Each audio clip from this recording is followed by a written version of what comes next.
Aujourd'hui, on fait le point sur la langue des oiseaux. Préparez-vous à un sacré envol. Bonjour, c'est Stéphane l'alchimiste. Ces dernières années, la langue des oiseaux a fait l'objet d'un très gros tapage médiatique. En effet, qui n'a pas entendu parler au moins une fois de ce fameux dialecte secret constituant prétendument la clé de lecture incontournable des symboles et des livres d'alchimie.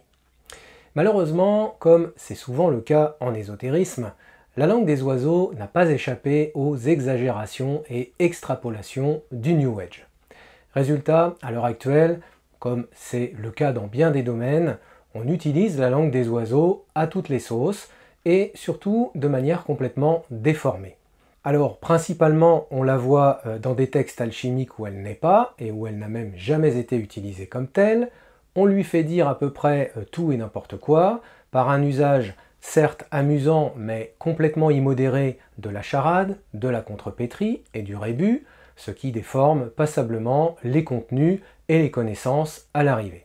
Bref, on exagère considérablement l'importance de ce procédé de linguistique initiatique qui n'est intéressant, encore une fois, que si on l'utilise avec parcimonie et sans imaginer non plus qu'il s'agit sans contexte d'un langage universel ou d'une science secrète des mots capable de tout expliquer, comme certains l'affirment de nos jours. Toute cette mode du jeu de mots, popularisée par certains spécialistes très médiatisés, encore une fois, n'est en réalité que la déformation arbitraire d'une vérité initiatique très différente et qui dépasse de très loin, comme on va le voir juste après, les petits jeux d'esprit auxquels ça donnait parfois les adeptes, dans certains cas, et pas dans d'autres. Dans cette vidéo, nous allons donc resituer la véritable langue des oiseaux dans son contexte traditionnel et originel, lui rendre sa véritable signification et son usage rationnel, et enfin donner quelques pistes de réflexion sur les codes secrets qui régissent effectivement parfois le langage et l'iconographie alchimique. Dans un premier temps, rappelons en quoi consiste la langue des oiseaux pour ceux et celles qui l'ignorent ou qui n'en ont entendu parler que de très loin. Alors schématiquement, et dans l'esprit du plus grand nombre, la langue des oiseaux serait une sorte de langage dissimulé dans un autre. Ainsi, tel mot ou telle expression, à travers le filtre de cette cabale phonétique, comme on l'appelle aussi parfois, peuvent alors endosser une signification totalement différente de celle qu'entend l'oreille. L'objectif étant ainsi de dévoiler un sens inattendu et par extension, dans le contexte ésotérique, dévoiler un mystère caché, au même titre d'ailleurs qu'un symbole, est censé contenir lui aussi une signification à décrypter. Alors pour ceux qui découvrent, on va citer quelques exemples très connus à l'heure actuelle, qui circulent comme des vérités absolues, ce qui est normal dans un contexte grand public, mais qui n'ont au fond rien de particulièrement traditionnel et qui, au-delà de leur aspect un petit peu sensationnel, ce qui est trompeur évidemment, eh bien, présentent au moins l'avantage de démontrer la possibilité que des mots ou des groupes de mots puissent en cacher d'autres et offrir alors un sens nouveau et surtout élargi de certains vocables. Donc, par exemple, vous avez le mot magie précédé de son article défini, la, donc la magie, qui donne dans la langue des oiseaux l'âme agit, ce qui est assez éloquent et suggestif, il faut quand même en convenir.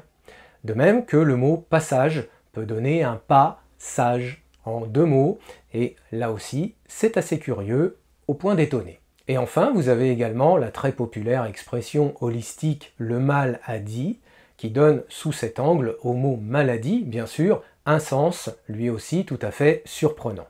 Comme on le constate, ces petites démonstrations et curiosités linguistiques ont toujours un effet plutôt impressionnant sur les masses quand elles les redécouvrent. Pourquoi je dis ça? Parce que ces procédés ont en fait toujours existé dans les folklores populaires, et ce jusqu'au XIXe siècle, comme de simples jeux de mots d'esprit auxquels tout le monde s'adonnait pour se divertir. Ça n'avait donc rien de mystérieux, au même titre par ailleurs qu'aujourd'hui, il existe bien des idiomes ou des jargons propres à chaque communauté, notamment chez les jeunes générations, pour ne prendre que cet exemple-là, qui ont toujours plaisir à recréer le langage pour se différencier et donc utiliser des mots déformés ou même combinés afin de n'être compris que par ceux qui font partie de leur cercle. Mais ça ne veut pas dire pour autant qu'il se cache derrière forcément des réalités spirituelles intransmissibles. C'est un petit peu la même chose avec notre langue des oiseaux nationale qui a pris ces dernières années, on le sait, une tournure mystique quand même largement disproportionnée au regard de son usage traditionnel qui, rappelons-le à nouveau, n'a jamais été systématique et encore moins en alchimie comme on va le voir tout à l'heure. En tout cas, pour l'instant, vous en conviendrez, le rapport avec les petits oiseaux n'apparaît pas de façon si évidente que cela. Et pour vous aider à éclaircir ce mystère, eh bien je vais à présent vous parler de l'alchimiste qui est à l'origine de toute cette affaire, et que pourtant bien peu d'apôtres de la langue des oiseaux à notre époque ont lu, voire n'en ont même jamais entendu parler. Alors concrètement, on peut considérer que le public découvre la langue des oiseaux seulement vers la fin du XIXe siècle. Tout d'abord, par l'intermédiaire de l'archéologue et mythologiste Grasset d'Orsay, donc un linguiste passionné des langues anciennes, en particulier le grec, et qui était à la recherche d'une langue primordiale, donc à l'origine de toutes les langues, qu'il aurait située, avec beaucoup de pertinence d'ailleurs, dans le vieux britannique, dont je vous reparlerai une autre fois, et qui est une thèse qui a beaucoup influencé un certain abbé Boudet, l'un des protagonistes mystérieux, vous le savez peut-être, de l'affaire de Rennes-le-Château, et qui se trouve être le voisin et ami du fameux abbé Saunière, celui qui aurait découvert ou redécouvert le trésor des Templiers, mais c'est un sujet que j'approfondirai une autre fois également. Et le deuxième personnage, et sans doute le plus important donc, qui a façonné à lui tout seul le mythe de la langue des oiseaux, et que semble-t-il Grasset d'Orsay a bien connu, c'est bien entendu le grand alchimiste Fulcanelli. En effet, dans Le mystère des cathédrales, son premier ouvrage, le prestigieux adepte fait ouvertement mention d'un jargon discret, utilisé de tout temps selon lui par les alchimistes pour communiquer discrètement entre eux, à des époques où, bien sûr, parler d'alchimie publiquement pouvait s'avérer dangereux. Fulcanelli nous explique ensuite qu'il a toujours existé des langages mystérieux qu'il appelle des langues acro-amatiques, dont on retrouve des échos notamment dans l'argot de la cour des miracles, ou encore dans certains dialectes populaires véhiculés par les ménestrels et troubadours du Moyen-Âge et autres gens du voyage. Concernant l'argot, Fulcanelli nous apprend par exemple que cette appellation dissimule en fait une autre expression qui serait l'art go ou art gothique et qui n'a rien à voir avec les Goths ou les Wisigoths, quoique, et qui serait en fait plus précisément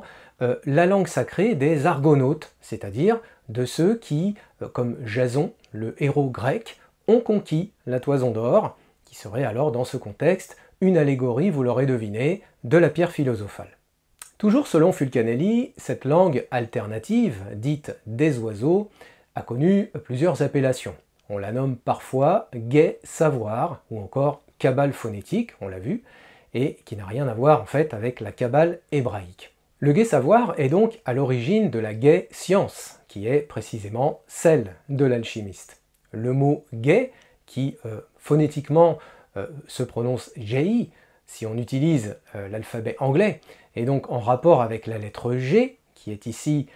en fait un petit clin d'œil en direction à la fois de la franc-maçonnerie, dont la lettre G constitue, vous le savez peut-être, l'un des symboles majeurs, et un clin d'œil à la fois aussi à la langue britannique ancienne, ou brit, qui constitue l'un des mystères de Rennes-le-Château, comme on l'a vu, et sur lequel le fameux abbé Boudet, dont on a déjà parlé aussi tout à l'heure, a considérablement travaillé, mais on y reviendra comme je vous l'ai dit. La gai science, ou science divine, puisque la lettre G est aussi la première lettre du mot God, signifiant Dieu en anglais, encore une fois, est donc celle de l'alchimiste. Un alchimiste qui est effectivement gai, au sens joyeux du terme. Ne parle-t-on pas de mystère joyeux dans le christianisme ésotérique? Et l'alchimiste est joyeux parce qu'il est connaissant. Joyeux d'ailleurs comme un pinson, selon l'expression bien connue. Et vous allez commencer à comprendre pourquoi on parle des oiseaux dans toute cette histoire. Sous un autre angle, l'alchimiste est aussi celui qui se moque, à l'instar des bouffons du Moyen-Âge. Alors, qui se moque gentiment, bien sûr, mais au moyen de jeux de mots, et il se moque de ceux qui sont précisément ignorants sans le savoir. Alors, ignorants de quoi? Eh bien, de la dimension lumineuse et sacrée de la vie, tout simplement, et surtout des nombreuses portes d'accès menant vers les mondes parallèles qui nous entourent.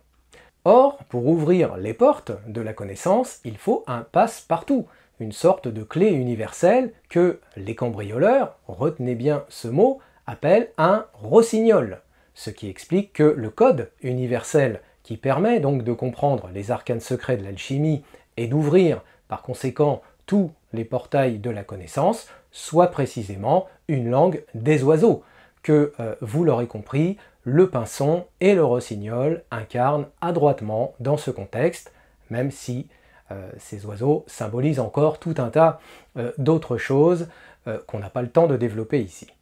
Mais puisqu'on parle des volatiles, on peut aussi citer le coq, qui surplombe, et non sans raison, les clochers de nos églises. Et Fulcanelli nous fait remarquer, à très juste titre d'ailleurs, que l'art gothique, dont on a parlé tout à l'heure, à propos de la parole sacrée, est aussi l'art coth, c'est-à-dire l'art de la lumière ou de l'esprit, selon la racine grecque ko, qui signifie justement lumière.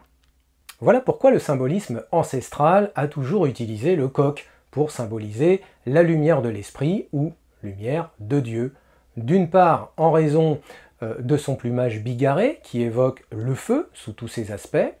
et d'autre part, comme vous le savez, en rapport avec son cri, qui est cocorico.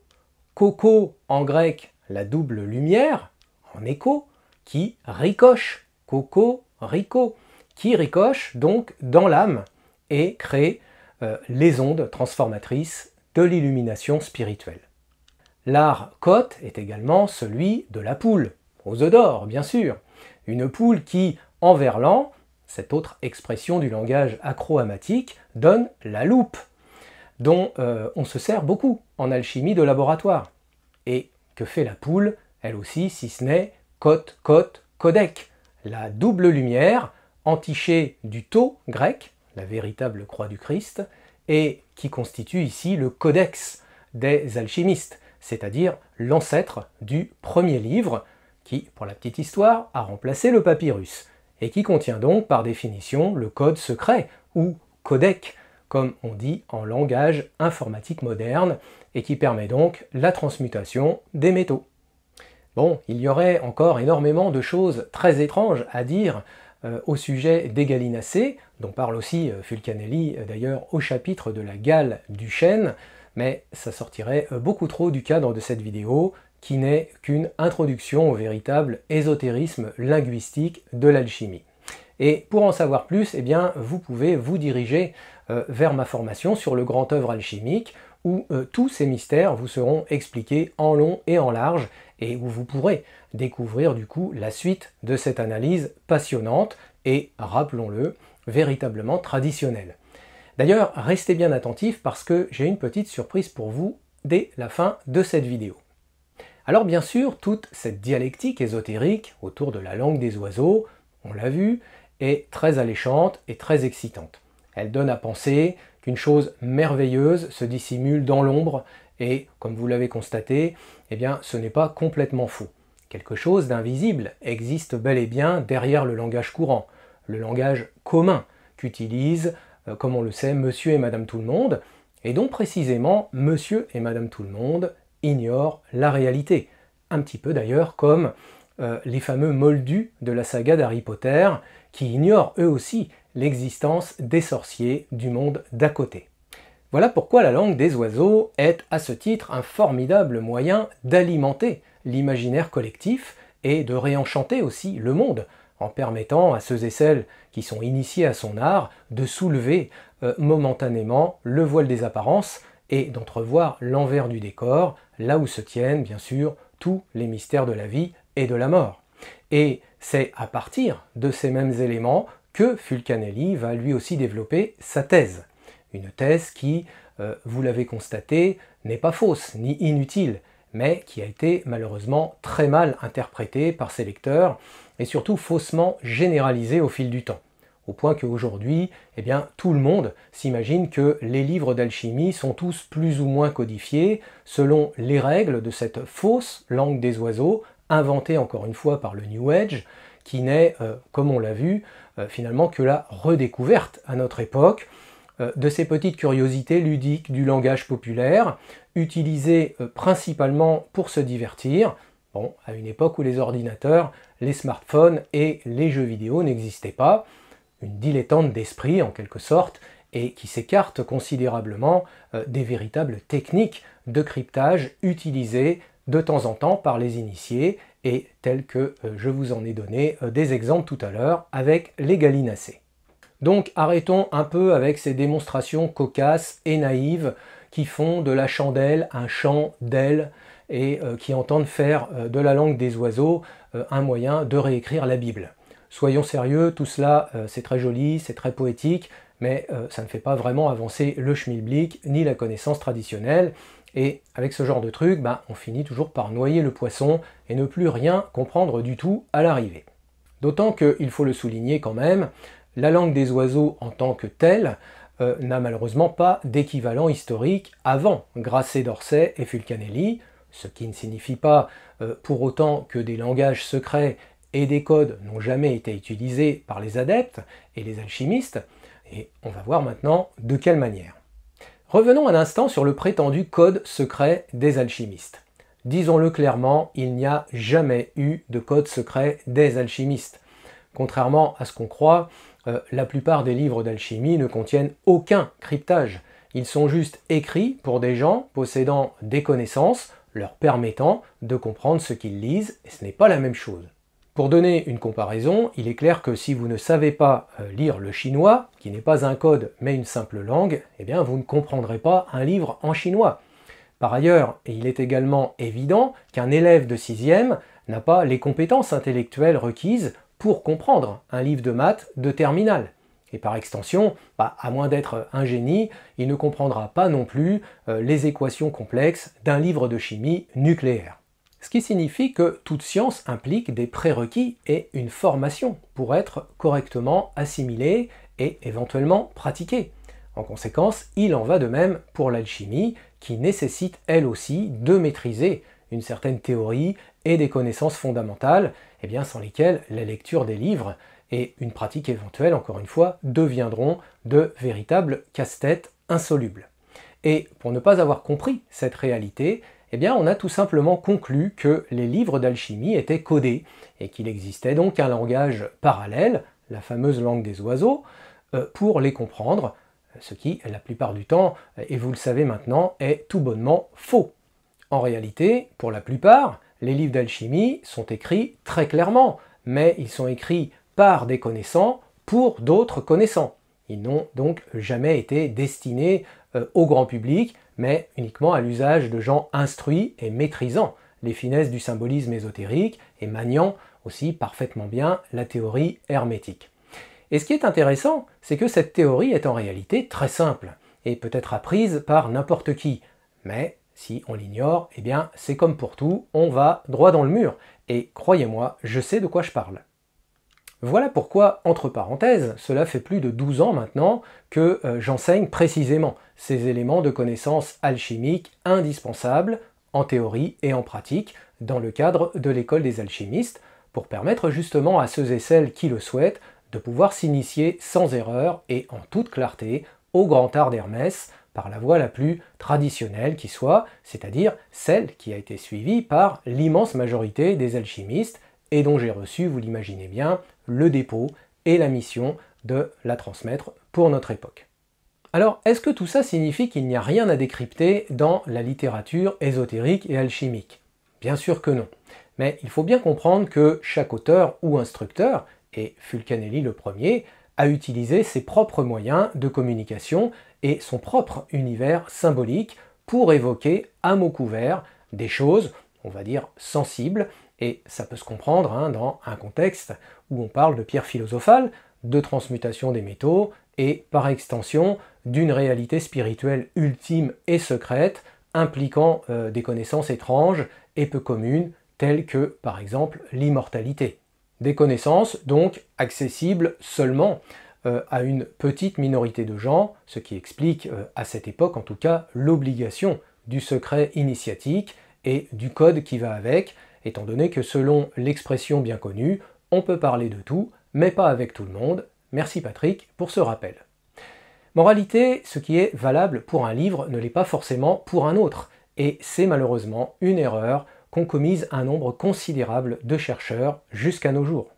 De fait, tous ces mystères sont tellement générateurs de fantasmes, on le sait bien, qu'il a bien fallu inventer une manière de dire les choses, bon, sans les dire vraiment, une manière donc qui va permettre de trier sur le volet ceux et celles qui sont capables de voir au-delà de la lettre, comme on dit, et de gérer surtout de hautes connaissances, ce qui implique donc la capacité de savoir en même temps dépasser les désirs inférieurs de son ego, et en particulier l'avidité et le besoin compulsif de pouvoir. Comme je vous le disais tout à l'heure, certains auteurs qu'on ne soupçonnerait pas forcément de prime abord ont utilisé de tels codes pour transmettre certaines vérités initiatiques et ouvrir le chemin aux plus méritants, sans forcément qu'il s'agisse, encore une fois, d'une langue secrète à part entière. Par exemple, dans l'intégralité de l'œuvre de Jules Verne, qui était un initié notoire, on constate l'usage fréquent de l'anagramme et de l'allusion au second degré. Et bien loin de constituer une création purement romanesque, les livres de Jules Verne sont en fait de véritables recueils ésotériques, et pour vous en convaincre, eh bien, je vous suggère de lire le livre passionnant de Michel Lamy sur Jules Verne l'initié, justement, que je vous mets en lien sous cette vidéo, et dans lequel vous allez découvrir une identité tout à fait incroyable concernant cet auteur, et connu de très peu de gens à l'heure actuelle. De la même façon, mais plus discrètement sans doute, il est évident que l'œuvre de Victor Hugo, et en particulier Notre-Dame de Paris, constitue sous un certain angle un enseignement alchimique considérable. Et enfin, dernier exemple parmi tant d'autres, Maurice Leblanc, l'auteur notamment d'Arsène Lupin, le cambrioleur, sur lequel je vous ai interpellé tout à l'heure, a lui aussi utilisé de tels procédés de translittération pour transmettre un message initiatique et alchimique à ceux qui, comme le disait d'ailleurs Jésus en son temps, ont des yeux pour voir et des oreilles pour entendre. Mais c'est vrai que parfois, eh bien, il faut aider un petit peu, et pour ce faire, eh bien, vous avez les livres de Richard Katzin sur le sujet, que je vous mets également en lien ci-dessous. Donc ce qu'il faut retenir, pour éviter de se fourvoyer dans toute cette histoire, c'est que la langue des oiseaux n'est finalement pas une langue, c'est plutôt un procédé littéraire multiforme qui a permis à une petite communauté d'initiés, principalement au XIXe siècle et autour de la figure emblématique de Fulcanelli, lequel, apprenez-le, n'a jamais existé autrement que sous la forme d'un pseudonyme collégial, qui masque donc une confrérie d'alchimistes. Donc un procédé principalement littéraire, comme on le disait, qui a permis d'introduire dans l'inconscient collectif des notions et des idées à la fois artistiques, politiques et religieuses, des idées donc destinées à faire passer un message évolutif, capable de transformer la société des hommes selon un modèle philosophique, que beaucoup visualiseront bien sûr comme un modèle complotiste, étant donné que ça implique des sociétés secrètes, mais qui en réalité repose sur des considérations spiritualistes très anciennes, remontant pour la plupart à la plus haute antiquité. Voilà, il y aurait bien sûr énormément d'autres choses à dire sur tout ça, et vous comprendrez que le temps me manque ici. Simplement, vous avez là quelques pistes pour comprendre comment s'y sont souvent pris les alchimistes pour transmettre leurs enseignements de façon discrète. Des alchimistes dont on disait jadis qu'ils portaient le manteau bleu. Bon, aujourd'hui je suis un petit peu en rouge, symbole de clarté peut-être, et un manteau bleu qui, dans la langue des initiés, bien sûr, signifie qu'ils mentent aux bleus, c'est-à-dire qu'ils mentent aux débutants et aux ignorants, en leur disant un mot à la place d'un autre, ou en leur enseignant une pratique à la place d'une autre. Alors, non pas pour les tromper, ni pour les abuser, mais plutôt comme une manière particulière et astucieuse de jouer avec les apparences et les symboles pour ouvrir leur entendement et leur curiosité afin de les aider à accéder par eux-mêmes à la vérité qu'ils cherchent à connaître. Comme vous l'imaginez, ces usages pédagogiques n'ont plus vraiment cours à l'heure actuelle. Ils appartiennent à un temps révolu et on utilise aujourd'hui des instructions beaucoup plus directes et précises parce que les consciences sont sans doute prêtes, plus qu'avant en tout cas, à ouvrir les yeux sur d'autres réalités. Et c'est ce que vous découvrirez si vous souhaitez aller plus loin dans ma formation sur le grand œuvre alchimique, dont je vous offre, comme annoncé plus haut, une introduction au moyen d'un document PDF que je mets à votre disposition gracieusement pour vous aider à avancer dans votre compréhension et apprentissage de l'alchimie. Dites-moi juste en dessous à quelle adresse je dois vous l'envoyer et vous allez pouvoir tout de suite après, dans la continuité de cette vidéo, comprendre énormément de choses qui n'étaient accessibles autrefois qu'au prix de longues épreuves et d'un temps considérable. Je vous l'ai dit, les temps ont changé et il est à présent possible de s'initier beaucoup plus facilement à l'alchimie. Il faut donc profiter de cette opportunité dont on ne sait jamais si elle va durer longtemps, étant donné la loi universelle des cycles qui régit donc l'ouverture et la fermeture à la connaissance spirituelle, selon des règles qui nous échappent souvent. Quoi qu'il en soit, je vous remercie pour votre attention. J'espère que cette vidéo vous a apporté des connaissances fondamentales et utiles. Et si c'est le cas, faites-le moi savoir à nouveau en likant et en vous abonnant à la chaîne pour ne rien louper des infos initiatiques que je vais continuer à diffuser en clair. Et ce serait donc dommage de passer à côté de telles révélations disponibles aussi facilement. N'oubliez donc pas de télécharger votre document gratuit juste en dessous. Je vous dis à très bientôt.